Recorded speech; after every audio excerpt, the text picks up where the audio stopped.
Welcome to Cinema 5D on the Couch, the talk show with filmmakers and industry leaders. Brought to you by G Technology, Rode Microphones, Movidium, Film Convert, and FNV.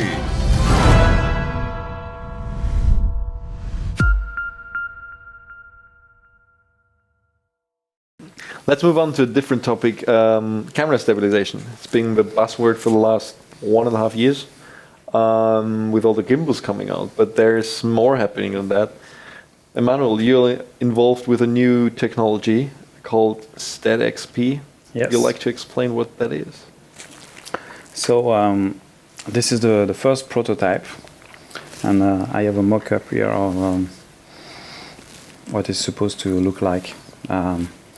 This is an electronic board with a sensor, and you can plug it on a GoPro, or you can also plug it on to another box, and you can plug this new box on a DSLR or another kind of camera. And inside the box there is sensors. There is a gyro sensor, there is accelerometers, there is a compass. And you, when you record the footage, in the box there is a metadata recording, and that's record all the movement of the camera. And after, when you go back to the for post-production, there is a little software that merge all the data movement information from the board with the picture. So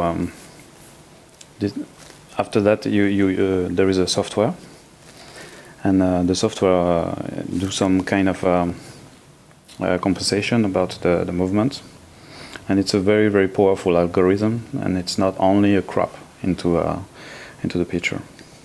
So it's post stabilization. Yeah. So it's beneficial to shoot in a higher resolution, I guess. Yeah. Okay. Nice. You can lose you lose a little of resolution, but with the new camera 4K, like the GH4, very small camera, we do 4K. That's going to be very interesting because it works very well with the GoPro. It's very impressive, and maybe we can look. Mm-hmm. Let's look at the footage. Yeah.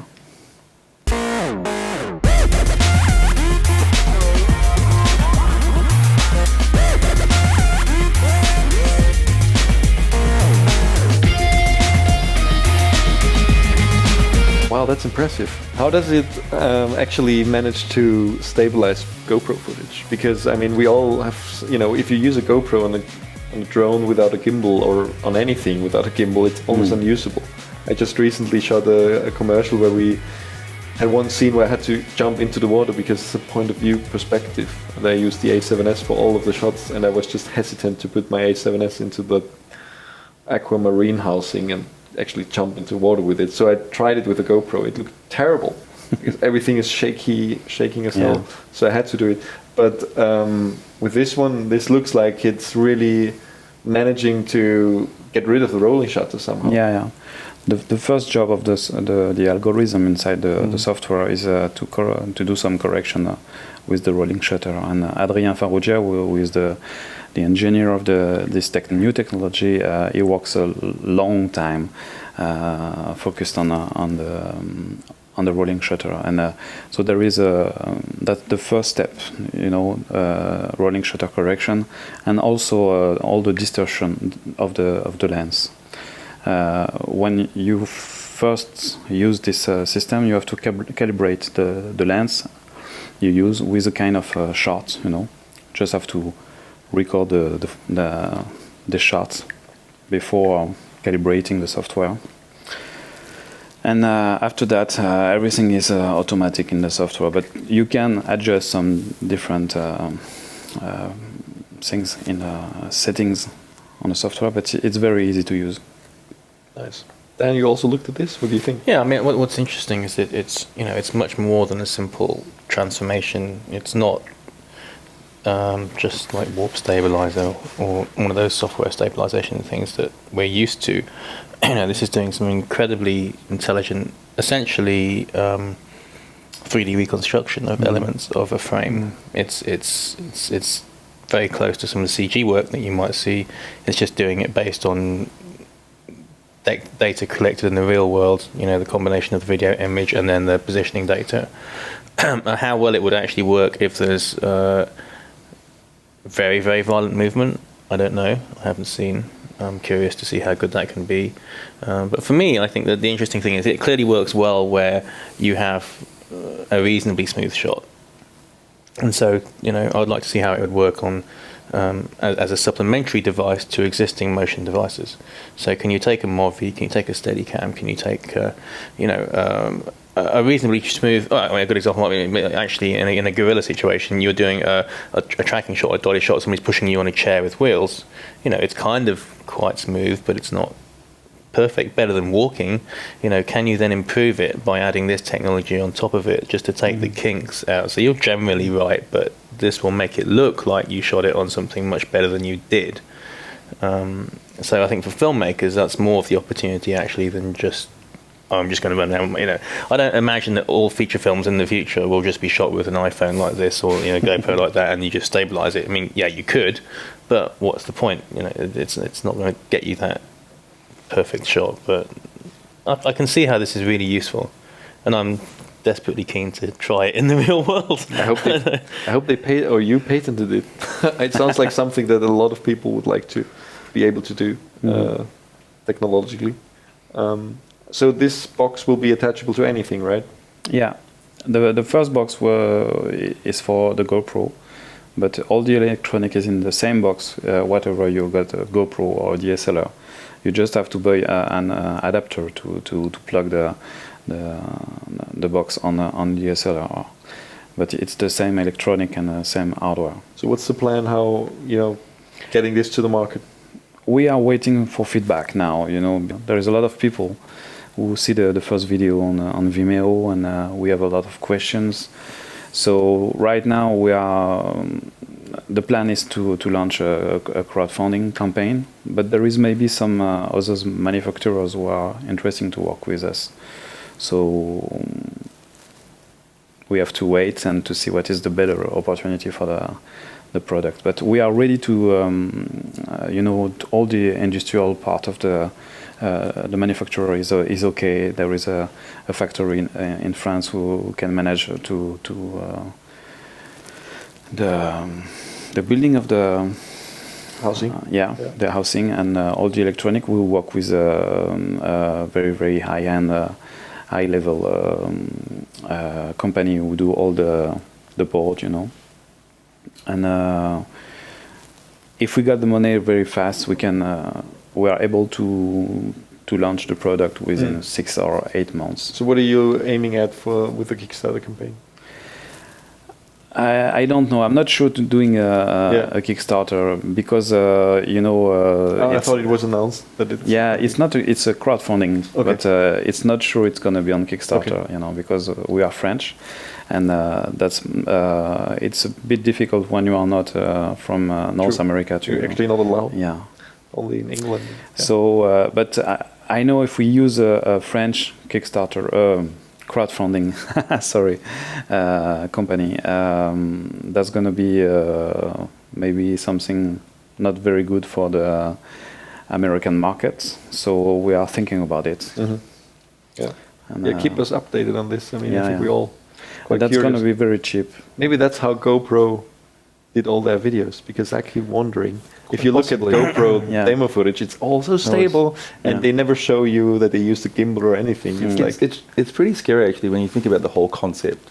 And there's this saying, right, in any creative industry is you don't always adopt that principle about fixing it in post.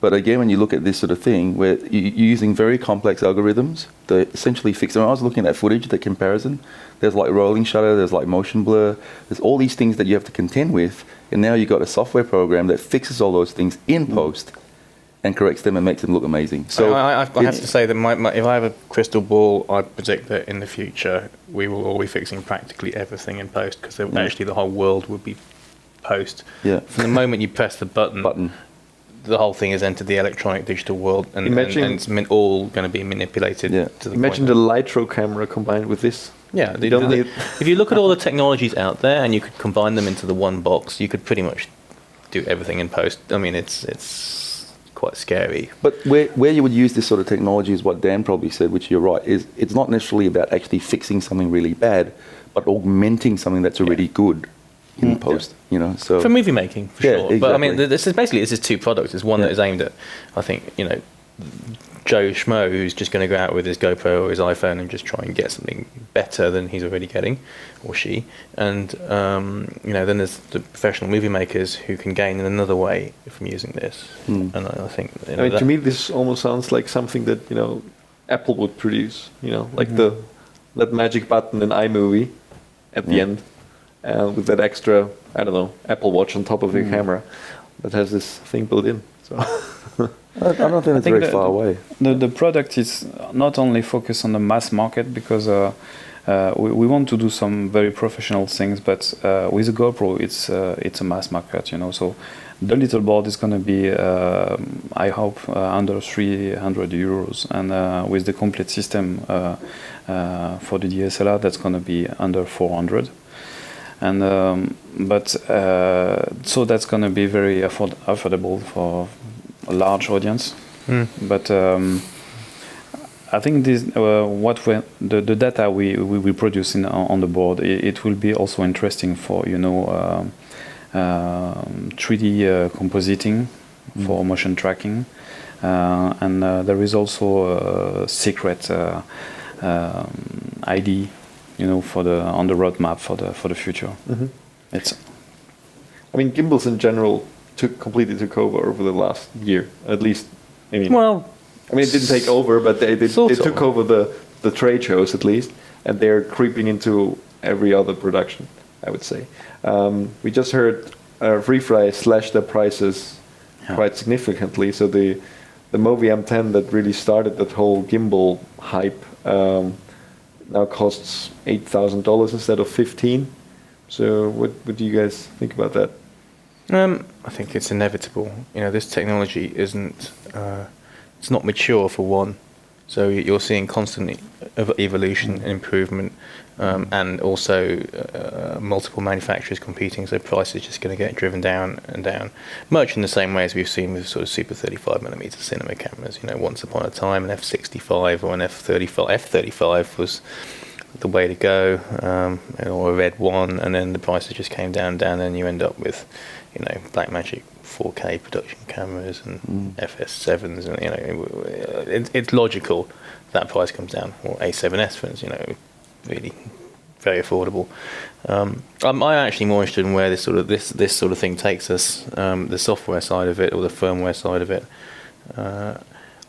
If there's one thing that makes me slightly concerned, not that you can do anything about it, it's that you are going to move to the fix it in post world probably quicker than we imagine. Yes. And that almost everything that we consider to be part of the craft is now up for some sort of computational adjustment. Or a touch of a button. Yeah, but you know, so I mean, the guy who's working with this, the field is actually called, is it computational photography? I think that's what they call it. And by that they mean exactly that you know, the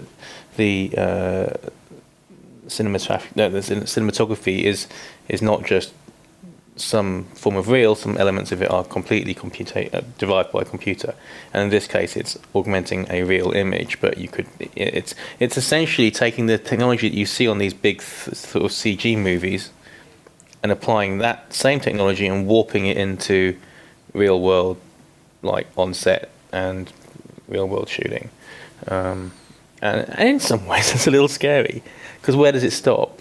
You know, when you've got enough data, you could essentially, you know, relight the scene that we're sitting in now, any which way you wanted. It could be night, could be day, whatever, done in the computer, not with any sort of filters or lighting effects or whatever else. It's just all about a collection of enough data that you can then manipulate it to do what you want to do with it. Thanks for watching this segment of Cinema 5D on the Couch.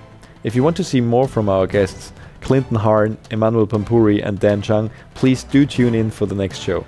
And big thanks to our sponsors, G Technology, Rode Microphones, Film Convert, Movidium.com and F&B. Thanks for watching.